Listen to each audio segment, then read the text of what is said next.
Welcome to Dementia Matters, a podcast presented by the Wisconsin Alzheimer's Disease Research Center.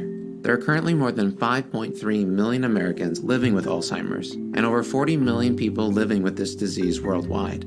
Our podcast is here to educate you on the latest research, caregiver strategies, and available resources for fighting back against this disease. I'm your host, Nathaniel Chin. I'm a geriatric memory clinic physician at the University of Wisconsin, and I'm the son of someone who lived and died with Alzheimer's disease. I'll be talking with experts from around the state, as well as around the country, and asking the questions that I believe are in the minds of many in our community. Thanks for joining us. Today we're joined by Dr. Amy Kind. Dr. Kind has a long list of current appointments here at the University of Wisconsin. Some of these include being the director of the VA Dementia Care Clinic, the director of the Health Services and Care Research Program, and an investigator here in our Wisconsin Alzheimer's Disease Research Center. Dr. Kind and other researchers from the UW School of Medicine and Public Health recently released a new online resource called the Neighborhood Atlas. This is a free online tool that maps out neighborhood disadvantage in the United States and Puerto Rico. There's a lot to discuss, so with that, we welcome Dr. Amy Kind. Well, thanks for having me, Nate. Now, your Neighborhood Atlas puts the focus on social determinants of health. Can you explain social determinants of health for our audience and go into why this is something that needs more attention? Absolutely. So the social determinants of health are really the underpinning of so many of our health behaviors, of our diseases, of the way we live, the choices we make, and the environment we interact with. Some examples of social determinants of health are things like housing quality, or what kind of income someone might have, what kind of food they can access. Each of these items is not traditionally thought of as a biophysiological health factor like hypertension or some of the other things that doctors might measure in a clinic. However, increasingly we are aware through many decades of research that these social determinants of health may be some of the most impactful factors on health outcomes in populations across the U.S. and across the world for that matter. And that's really something because as clinicians, we know that often in the 15 minutes that we have with another person, we're focusing on the disease itself and not the social determinant. You're absolutely right, Nate. You know, it's fascinating how we can go through many, many years of medical training, but we may spend, if any, just a minority of our time on how to impact social well-being, on how to help our patients who are living in some of the most disadvantaged areas. And when we're encountered with these challenges as clinicians, sometimes we're not sure exactly what to do. These are not always the easiest things to talk about, saying that, my housing doesn't have electricity 24 hours a day because I can't afford it. Or, by the way, I only made it through 5th grade because I had trouble reading. These are factors that aren't always volunteered by our patients. Well, you're right that these are very personal, but hopefully when a person's in a clinic, they can have that kind of intimate conversation with their healthcare provider. We do ask about other personal questions, so it makes sense that we could incorporate them. But then this idea of having a mechanism for looking at these social determinants is so important, which leads us to this Neighborhood Atlas. So can you explain to us what is this atlas? The Neighborhood Atlas represents over 2 years of work and many more years before that in building some of the theory behind it. This atlas can be used by anyone, and it has a mapping technique that allows one to visualize neighborhood disadvantage, and you can zoom in down to a city level to identify very discrete neighborhoods in any city, state, or region across the United States and Puerto Rico. It allows for ranking these states both from a national perspective, which is very interesting, or just the state as compared to other neighborhoods within that state. So it's very, very exciting. And one of the things as a non-statistician, as a non-scientist, that I'm so impressed by is that, one, it's free so that anyone truly can use it. It is accessible. So it's not just scientists. Any person right now could go online and use this tool. And then it's usable. So it's not something that requires a statistician or a computer science major to use. Frankly, if you can use a phone or a smartphone, you can use this application. And there's so much possibilities other than just science, other than just research. And in our world of community outreach and community organizations, the idea that now these other agencies that are trying to help the public can use this as a tool to best reach people. It just seems like you're really touching on things that for so long we've sort of just acknowledged but never done anything about. Parts of our country have had, just for a single city, for instance, might have had maps like this, or some states might have had maps like this, but suddenly we have something that can reach everywhere from rural Mississippi to Alaska to Hawaii to Massachusetts. There's lots of different opportunities here. What information did you take into account when you determined which neighborhoods were better off than others, or their average score, just their area deprivation? The metric that was used to develop the rankings that you see on the Neighborhood Atlas is a metric called the Area Deprivation Index, which was created by a branch of the government called HRSA back in the 1990s. So it's almost 3 decades old now. And so we took the metric and we needed to update it so that it could be used in the modern day, so that we could actually target exposures and think about resource targeting and environmental factors. So with the metric, we worked with a team of people here, including a PhD geographer by the name of William Buckingham, and we were able to refine the metric down to this neighborhood level or census block group level, and then we were able to update it to a new data source called the American Community Survey. Of course, any data like the American Community Survey or the U.S. Census will have inherent limitations. So a good example of that is subjects who are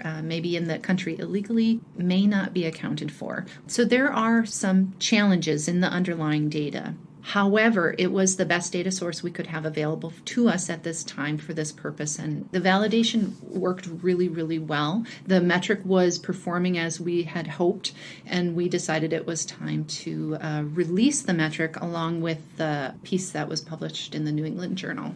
So can you explain some of the impacts you expect this resource will have on communities on policy?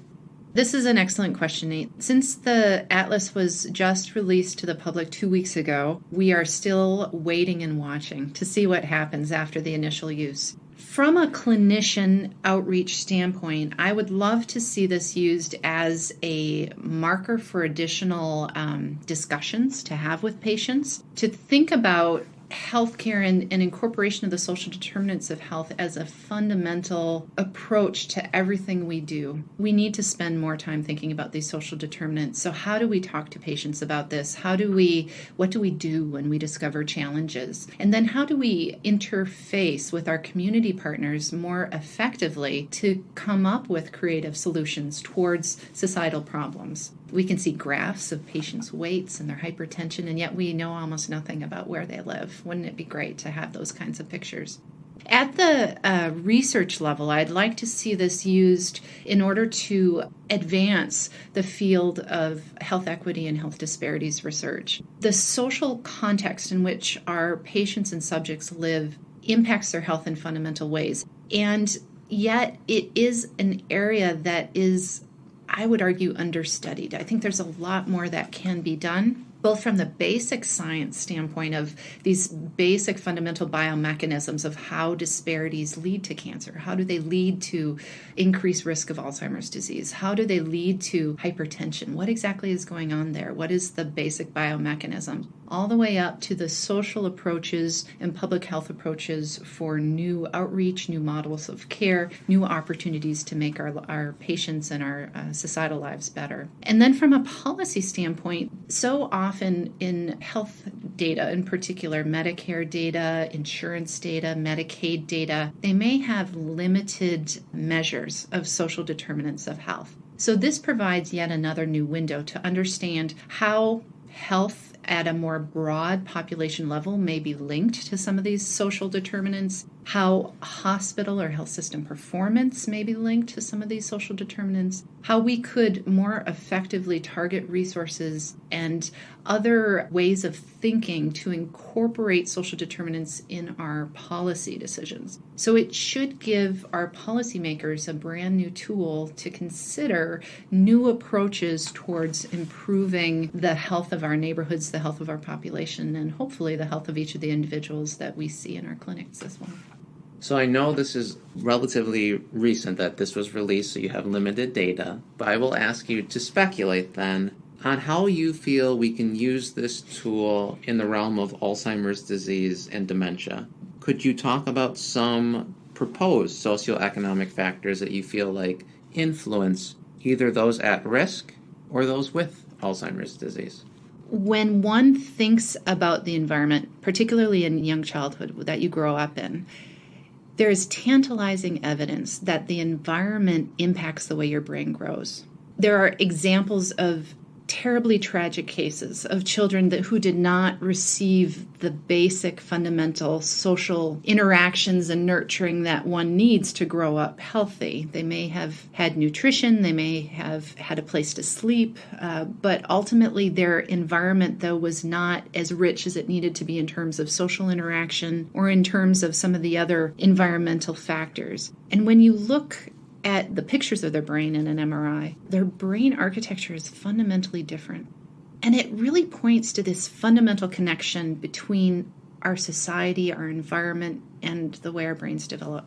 So when we started looking at some of the early findings, just some very preliminary work looking at exposure to neighborhood disadvantage and neuroimaging findings, Alzheimer's biomarker findings, and cognitive findings, what we see is that many of our subjects that are exposed to neighborhood disadvantage may be having some of these biomarkers and changes that are associated with Alzheimer's disease earlier. Now, we need to verify these in a larger sample, and that work is ongoing. But we know from large epidemiological studies that Alzheimer's disease is much more common in patients of certain racial and ethnic backgrounds and patients who are exposed to disadvantaged contexts, who are themselves poor. And one questions exactly why that happens. And so we're hopeful that this idea of contextual disadvantage or these exposures that one might have to the environment, if you live in a more disadvantaged neighborhood, you have less access to food, as we mentioned, it may be more difficult to exercise, you may be more apt to have lead in your water or goodness knows what else. Could some of these things lead to the changes that we're seeing? We don't know yet. What do you hope will ultimately come from all of this? The research is still out on that, but with this line of research, what we're hopeful for is not only potentially discovering some of the associations that may exist between these social determinants of health and Alzheimer's disease, but coming up with new interventions both at a social standpoint, but also at a basic biophysiological standpoint. So what is the biology behind that? Why do our cells and our brains change because of the environment that we're in? The work in this area is just taking its first steps, but how exciting to have some of these new vantage points that one can potentially look through at these diseases from an entirely different angle to perhaps come up with new findings, new therapies, and perhaps new opportunities for treatments. And then my last question for you is, what is the website address for this new Neighborhood Atlas tool? The website is at www.neighborhoodatlas.medicine.wisc.edu. So that's Neighborhood Atlas, all one word, .medicine.wisc.edu. Well, thank you very much, Dr. Kind, for joining us on Dementia Matters. Thanks for having me, Nate. Before we wrap up today's episode, I want to let everyone know about the 10-question survey we're doing to improve our podcast. It takes about 2 minutes to complete, and all the questions are very straightforward. You can find the link to this survey in this episode's description or on our website. The survey takes about 2 minutes, and your feedback would be much appreciated. Thank you.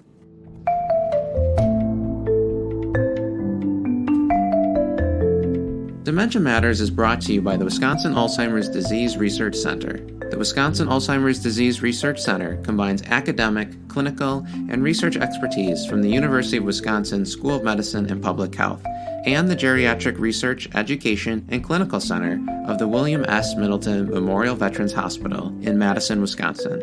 It receives funding from private, university, state, and national sources, including a grant from the National Institute of Health for Alzheimer's Disease Centers. This episode was produced and edited by Alex Worley, and our executive producer is Rebecca Wazaleski. Our musical jingle is Cases to Rest by Blue Dot Sessions. Check out our website at adrc.wisc.edu. You can also follow us on Twitter and Facebook. If you have any questions or comments, please email us at dementiamatters@medicine.wisc.edu. Thanks for listening.